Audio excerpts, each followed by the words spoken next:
kita semua tidak mau jadi orang yang bodoh. Kita mau jadi orang yang pandai.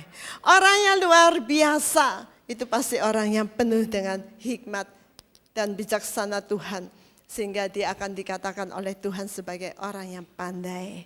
Kita akan baca di dalam Matius pasal yang ke-7. Matius pasal yang ke-7. Kita akan baca mulai ayat yang ke-21. Matius pasal yang ke-7. Kita akan baca mulai ayat yang ke-21. Bukan setiap orang yang berkata kepadaku, Tuhan, Tuhan, dia akan masuk ke dalam kerajaan surga, melainkan dia yang melakukan kehendak Bapa-Ku yang di surga. Banyak orang akan berkata kepadaku pada hari itu, Tuhan, Tuhan, bukankah dalam namamu kami telah bernubuat? Dan dalam namamu kami mengusir setan. Dan dalam namamu kami melakukan banyak mujizat. Dan pada waktu itu aku akan menyatakan kepada mereka, aku tidak pernah mengenal kamu.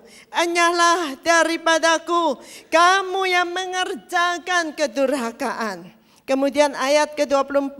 Oleh karena itu, setiap orang yang mendengarkan perkataanku ini dan melakukannya, aku akan menyamakan dia dengan seorang yang bijaksana yang telah membangun rumahnya di atas batu karang. Dan turunlah hujan, dan datanglah banjir, dan bertiuplah angin, dan semua melanda atas rumah itu. Dan dia tidak runtuh, karena dia telah difondasikan di atas batu karang. Dan setiap orang yang mendengarkan perkataanku ini dan tidak melakukannya, dia akan disamakan dengan seorang yang bodoh, yang telah membangun rumahnya di atas pasir. Dan turunlah hujan, dan datanglah banjir, dan bertiuplah angin, dan semua melanda atas rumah itu, dan dia runtuh. Dan keruntuhannya itu sangatlah hebat. Nah saudara, Tuhan Yesus membicarakan tentang orang-orang yang menjadi pelaku-pelaku firman. Kalau kita baca di ayat-ayat yang tadi, mulai ayat ke-21, Tuhan berkata, bukan setiap orang yang berkata Tuhan, Tuhan, memanggil nama Tuhan, yang akan masuk dalam kerajaan surga. Itu artinya tidak semua orang yang masuk ke gereja, ya mungkin, itu bisa masuk dalam kerajaan surga. Bahkan kita lihat ada orang-orang yang kelihatannya sudah dipakai Tuhan dengan luar biasa. Dikatakan di situ ada mereka yang berkata, Tuhan, bukankah aku sudah bernubuat demi namamu? Saudara pernah mendengar orang bernubuat? Pernah? Pernah? Hah? Pernah enggak? Siapa yang pernah? Oh enggak pernah ya, cuma Berta aja. Jadi kelihatannya kalau saya ngomong tentang bernubuat, saudara juga enggak ngerti. Masa saudara enggak pernah? Saudara pernah enggak didoakan oleh seorang hamba Tuhan? Kemudian hamba Tuhan itu bilang pada saudara, Jamie, kamu nanti minggu depan kamu akan mendapatkan sebuah rumah yang baru. Senang enggak? Amin, langsung amin. Jamie, setelah ini kamu akan mendapatkan proses yang hebat. Lu kok enggak amin? Padahal itu satu awal akan menerima berkat yang luar biasa. Pernah enggak saudara mengalami hal seperti itu? Ada banyak orang Kristen suka cari hamba-hamba Tuhan yang bisa bernubuat. Kalau dapat masalah, banyak masalah, terus mulai cari siapa ya hamba-hamba Tuhan yang bisa membaca nanti apa yang akan terjadi di masa-masa yang akan datang. Mulai cari hamba-hamba Tuhan, siapa yang bisa kasih tahu aku apa yang akan terjadi nanti. Minggu depan, bulan depan, tahun depan, dan seterusnya. Pernah saudara? Pernah dengar ya? Nah, sekarang saya mau tanya, siapa yang pernah dengar seperti itu? Oh, enggak pernah. Oh, Jamie, sekarang kamu tahu ya, makanya kamu angkat tangan. Jamie, tapi tadi saya enggak lagi bernubuat ya. Nanti tahu-tahu Jamie gini, mana minggu depan? Rumahnya kok enggak ada.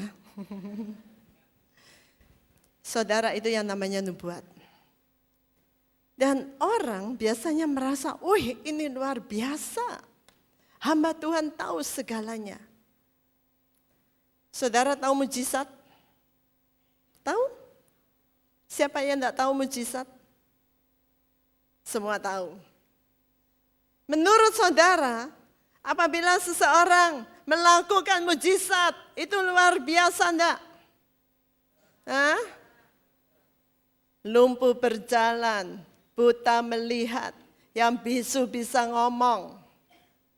Luar biasa enggak? Luar biasa. Kalau ada seseorang yang bisa mengusir setan, luar biasa enggak? Hah? Luar biasa. Dan biasanya itu yang dicari oleh orang. Itu yang sering kali dicari oleh orang. Nah, orang-orang yang seperti ini. Dan di dalam pandangan kita, wah kalau kita ketemu dengan orang-orang yang seperti itu, kita langsung, wih ini orang hebat. Dia luar biasa. Dia hamba Tuhan yang dipakai Tuhan. Dia tahu masa depanku. Dia bisa bikin mujizat. Dia bisa ngusir setan dan segalanya. Tapi apa yang Tuhan katakan? Pada saat itu, ada mereka yang datang kepada Tuhan. Dan mereka bilang, Tuhan, aku sudah bernubuat demi namamu. Aku sudah melakukan mujizat demi namamu. Aku sudah mengusir setan demi namamu. Mereka orang-orang hebat dalam pandangan kita. Tapi apa yang Tuhan Yesus katakan?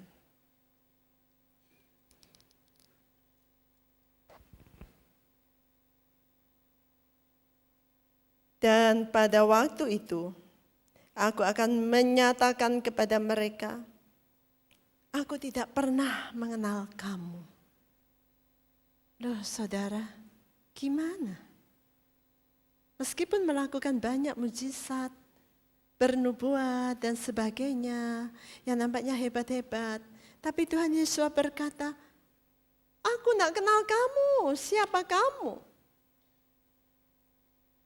Nah saudara, saya tidak mengatakan bahwa, oh kalau begitu setiap orang yang bernubuat, yang melakukan mujizat, yang mengusir setan, itu nanti Tuhan tidak kenal. Enggak saudara, kita perhatikan. Kenapa sampai Tuhan tidak mengenal mereka? Tuhan berkata, enyahlah daripadaku kamu yang mengerjakan kedurhakaan.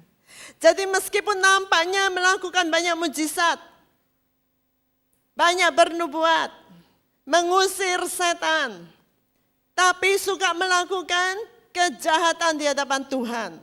Apa yang dimaksudkan dengan melakukan kejahatan di sini, saudara? Kalau kita membaca bahasa aslinya, tapi saya tidak mau bikin saudara pikirannya ruwet, ya. Mungkin nanti kalau saya kasih tahu bahasa aslinya, mungkin keluar saudara sudah lupa. Tapi saya kasih tahu artinya. Melakukan kejahatan di sini, itu artinya melanggar firman Tuhan. Tidak melakukan perintah Tuhan. Tidak melakukan firman Tuhan. Oh, saudara akan berpikir, apa ada ya mereka yang bikin mujizat tapi mereka tidak melakukan perintah Tuhan? Oh, banyak saudara. Makanya dengan kata lain, Tuhan mau mengatakan jangan bersandar kepada perkara-perkara itu. Bukan hal itu yang dilihat Tuhan. Bukan hal membuat mujizat, bernubuat, mengusir setan, itu yang besar dan hebat di mata Tuhan. Tapi yang penting di hadapan Tuhan, Tuhan mengatakan, lakukan perintah Tuhan.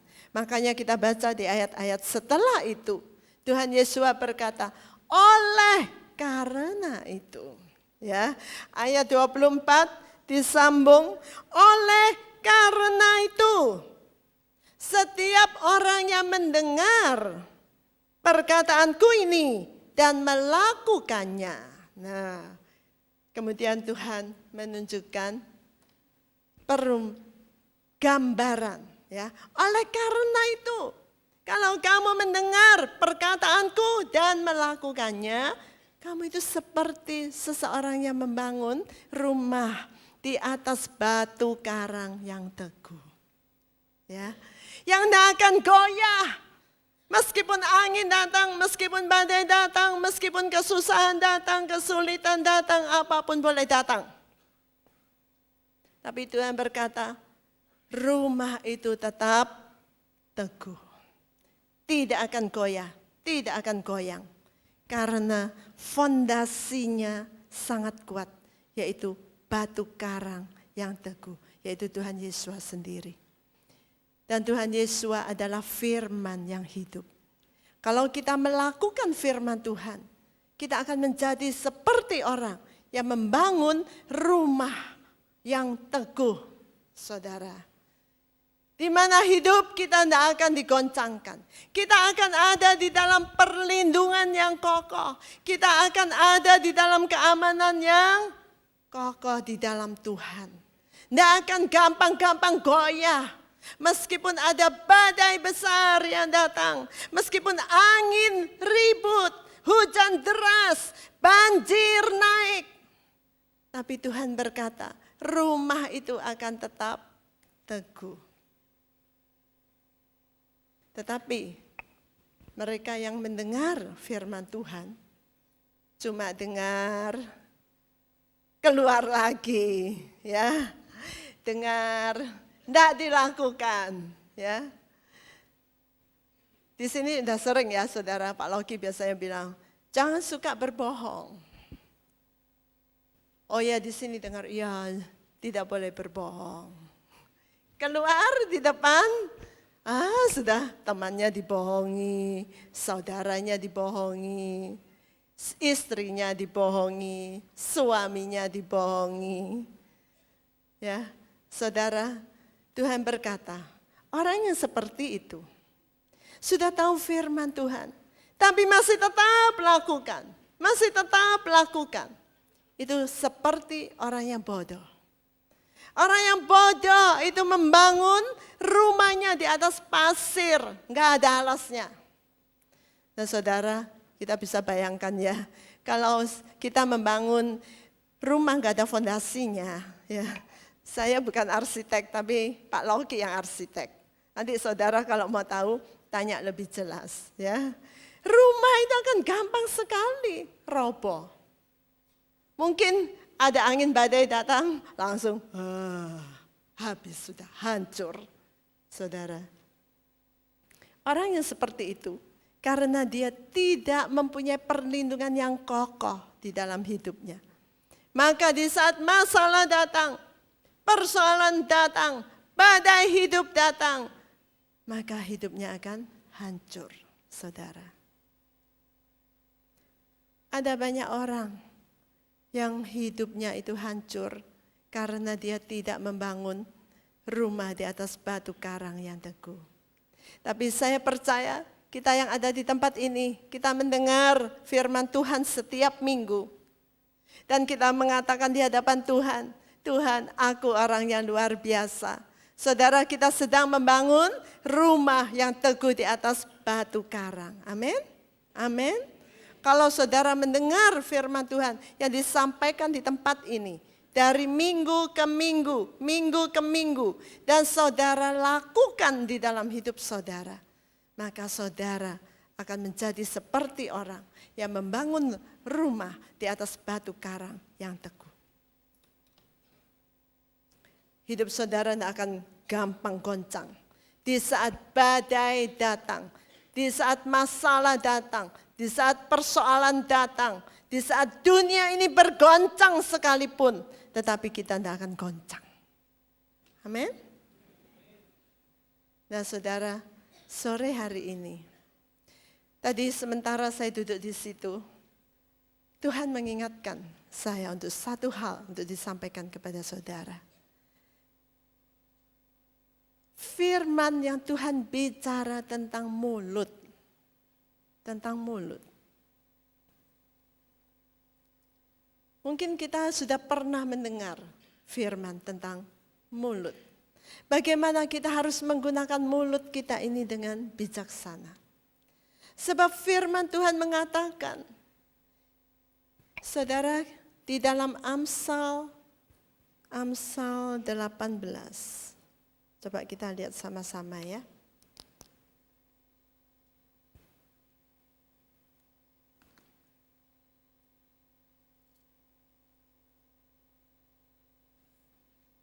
Amsal 18 ayat yang ke-21. Hanya satu kalimat, gampang untuk dihafalkan. Saya berharap kita bisa menghafalkannya dan mengingat-ingat dalam hidup kita. Mati dan hidup ada dalam kuasa lidah. Mati, ayo kita katakan sama-sama. 1, 2, 3. Mati dan hidup ada dalam kuasa lidah. Saudara tahu kenapa bangsa Israel tidak menggenapi janji Tuhan? Meskipun Tuhan sudah memberikan janji yang luar biasa kepada mereka. Tuhan sudah memberikan penyertaan yang luar biasa. Tuhan sudah menunjukkan banyak mujizat, banyak pertolongan. Tapi mereka tidak masuk di dalam negeri perjanjian. Mengapa? Ada yang tahu?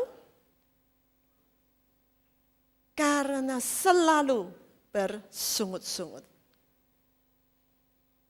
Karena selalu ngomel. Tidak pernah mengucap syukur kepada Tuhan. Karena itu mereka binasa di padang gurun. Mereka tidak bisa masuk di dalam rencana Tuhan. Karena mulutnya tidak pernah memuji dan memuliakan Tuhan, bersyukur kepada Tuhan. Tapi mereka terlalu banyak ngomel. Terlalu banyak bersungut-sungut. Terlalu banyak marah-marah sama Tuhan. Sampai suatu saat Tuhan berkata, aku akan binasakan mereka semua. Tuhan ganti dengan generasi yang baru. Dan mereka yang selalu bersungut-sungut di hadapan Tuhan, mereka tidak bisa masuk di dalam negeri perjanjian. Mati dan hidup dikuasai oleh lidah. Saudara, pernah suatu saat saya pergi ke rumah sakit untuk besuk, ya, saya ikut dengan tim besuk mendoakan orang sakit di rumah sakit. Kemudian kami dibawa pada seorang ibu. Ibu itu tidur atang-atang gini ya, saudara, nggak bisa apa-apa, cuma mulutnya cuma terbuka gini aja. Karena apa? Karena lidahnya ini bengkak luar biasa. Ada kanker lidah. Jadi lidahnya itu bengkak, terus luka-luka banyak gitu. Sudah tidak bisa ngomong, tidak bisa apa-apa, cuma gini aja. Pada waktu saya berdoa, tahu-tahu Roh Kudus mengingatkan, dia itu suka maki-maki. Kemudian saya tanya sama yang jaga, ya kebetulan waktu itu yang jaga itu keponakannya gitu. Saya tanya, apakah ibu ini suka maki-maki dan suka omongan yang kotor? Oh, dia kaget. Dia langsung bilang, iya betul, benar sekali. Dia suka sekali memaki orang, mengutuki orang. dan mengeluarkan kata-kata yang kotor. Nah saudara, saya cuma katakan pada ibu itu, karena dia sudah bisa ngomong, tapi dia masih bisa mendengar. Saya bilang, ibu, minta ampun sama Tuhan. Minta ampun sama Tuhan. Supaya Tuhan berkasih karunia. Paling enggak, dalam pikiran saya, misalnya enggak sembuh, tapi jiwanya boleh diselamatkan. Karena Tuhan mengampuni. Makanya saya katakan, minta ampun sama Tuhan. Saudara, jangan kita berpikir kita itu bisa ngomong sembarangan di hadapan Tuhan. Firman Tuhan mengatakan bahwa setiap kata-kata yang kita ucapkan itu seperti taburan yang kita lakukan. Setiap kata-kata yang kita ucapkan itu akan kita pertanggungjawabkan di hadapan Tuhan. Ada seorang bapak, ya saya melihat bahwa hidupnya itu dibayang-bayangi dengan kesusahan. Satu masalah habis, masalah lain datang. Ini selesai, masalah lain datang. Ya saudara, memang sih kita di dalam dunia ini kita memang selalu ada masalah, ya itu biasa. Tapi saya melihat bapak ini hidupnya itu banyak susahnya. Tapi saya juga mengenal dia. Karena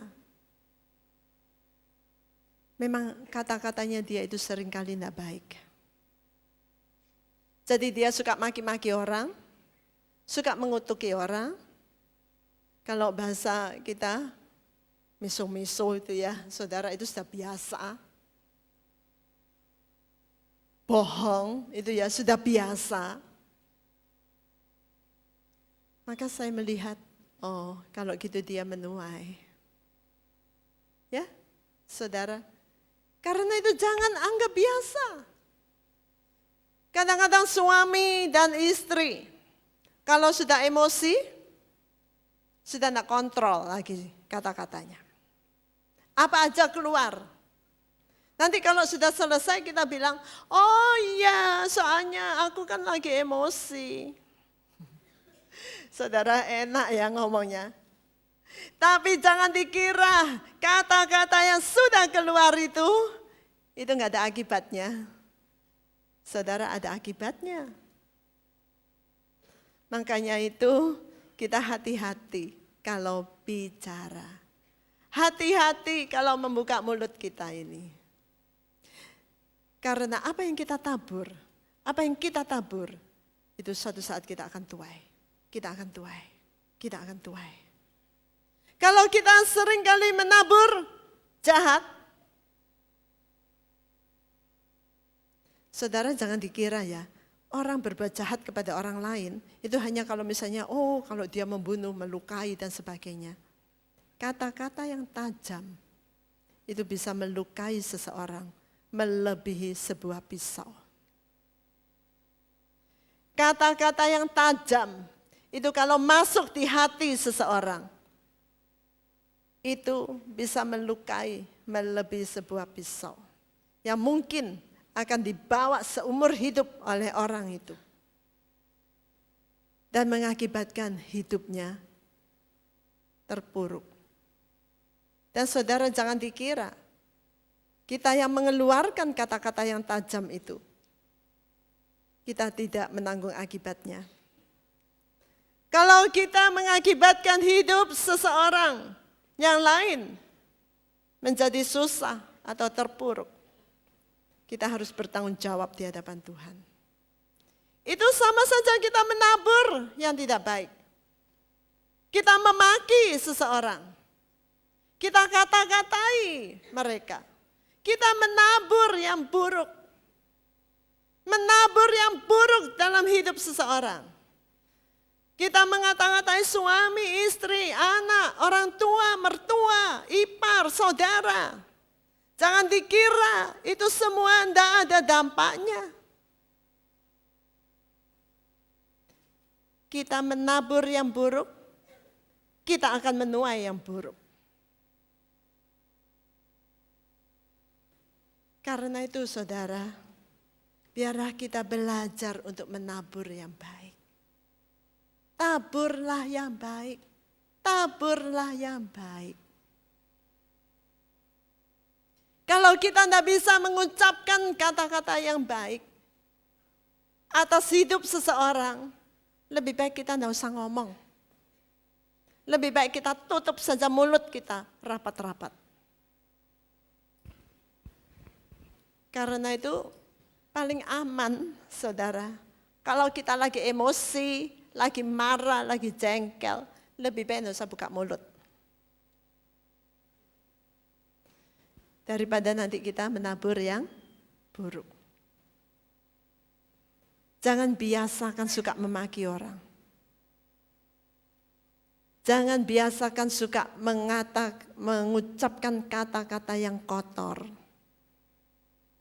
Tapi biarlah kita belajar untuk memakai mulut kita dengan bijaksana. Supaya hidup kita menjadi baik. Yakobus mengatakan, lidah ini memang kecil. Siapa yang punya lidah besar di sini? Kalau lidahnya besar, malah nggak bisa ngomong ya, saudara. Malah nggak bisa ngomong. Lidah itu kecil. Tapi Yakobus mengatakan, lidah yang kecil itu bisa membakar kehidupan kita. Seperti api neraka.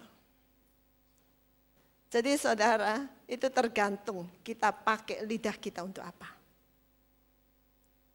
Ya, kalau kita pakai lidah kita untuk memuji Tuhan, untuk memberikan semangat kepada orang lain, untuk menguatkan mereka yang lemah, untuk menghibur mereka yang susah, untuk menolong mereka yang letih lesu. Saya yakin bahwa lidah kita akan membawa berkat dalam hidup kita. Amin. Amin. Karena itu pesan Tuhan sore hari ini bagi kita semua. Gunakanlah lidah kita dengan bijaksana. Ini adalah firman Tuhan yang mengatakan bahwa mati dan hidup ada dalam kuasa lidah. Dalam kuasa lidah. Saudara yang suka berbohong, biarlah saudara ambil keputusan saat ini juga. Tidak usah tunggu besok, tidak usah tunggu minggu depan, tidak usah tunggu bulan depan, atau bahkan tahun depan. Biar saat ini juga kita ambil keputusan, aku tidak mau bohong lagi. Saudara bisa berkata di hadapan Tuhan, Tuhan ampuni aku. Kalau selama ini aku suka berbohong, tapi aku tidak mau bohong lagi. Sebab berbohong itu adalah salah satu hal yang Tuhan paling benci. Kalau saudara punya kebiasaan untuk menjelek-jelekan orang lain, biar malam ini juga saudara ambil satu keputusan. Aku mau berhenti menjelekkan orang lain. Kalau saudara punya kebiasaan memaki-maki orang, biar malam hari ini ambil keputusan.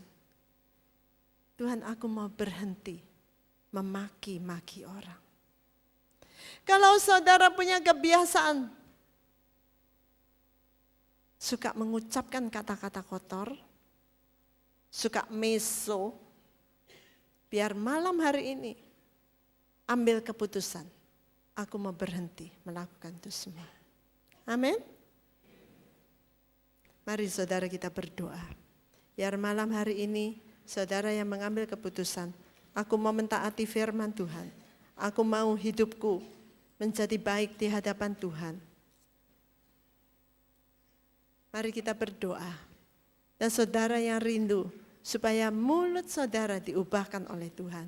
Saudara taruh tangan saudara di mulut saudara. Dan mari kita berdoa. Bapa yang di surga, Engkau melihat seberapa banyak di antara kami yang malam hari ini ambil keputusan bahwa Tuhan, kami mau menggunakan mulut kami dengan benar. Ampuni bahwa selama ini ada banyak kesalahan yang sudah kami lakukan melalui perkataan kami. Ada banyak hal, ada banyak perkataan yang tidak sesuai dengan kehendak-Mu. Tuhan, ampuni kami. Tapi biarlah malam hari ini Tuhan ubahkan kami. Ubahkan kami. Ubahkan mulut bibir kami ini. Berikan penjaga di mulut bibir kami, supaya kami boleh menggunakan mulut lidah kami dengan bijaksana. Terima kasih Tuhan, dan biarlah Tuhan memberkati anak-anak-Mu, menolong anak-anak-Mu, supaya kami semua boleh hidup sesuai dengan kehendak-Mu. Segala puji, segala hormat hanya bagi-Mu Bapa. Haleluya. Di dalam nama Yesua HaMashiach Adonai. Amin. Amin. Tuhan Yesus memberkati kita semua.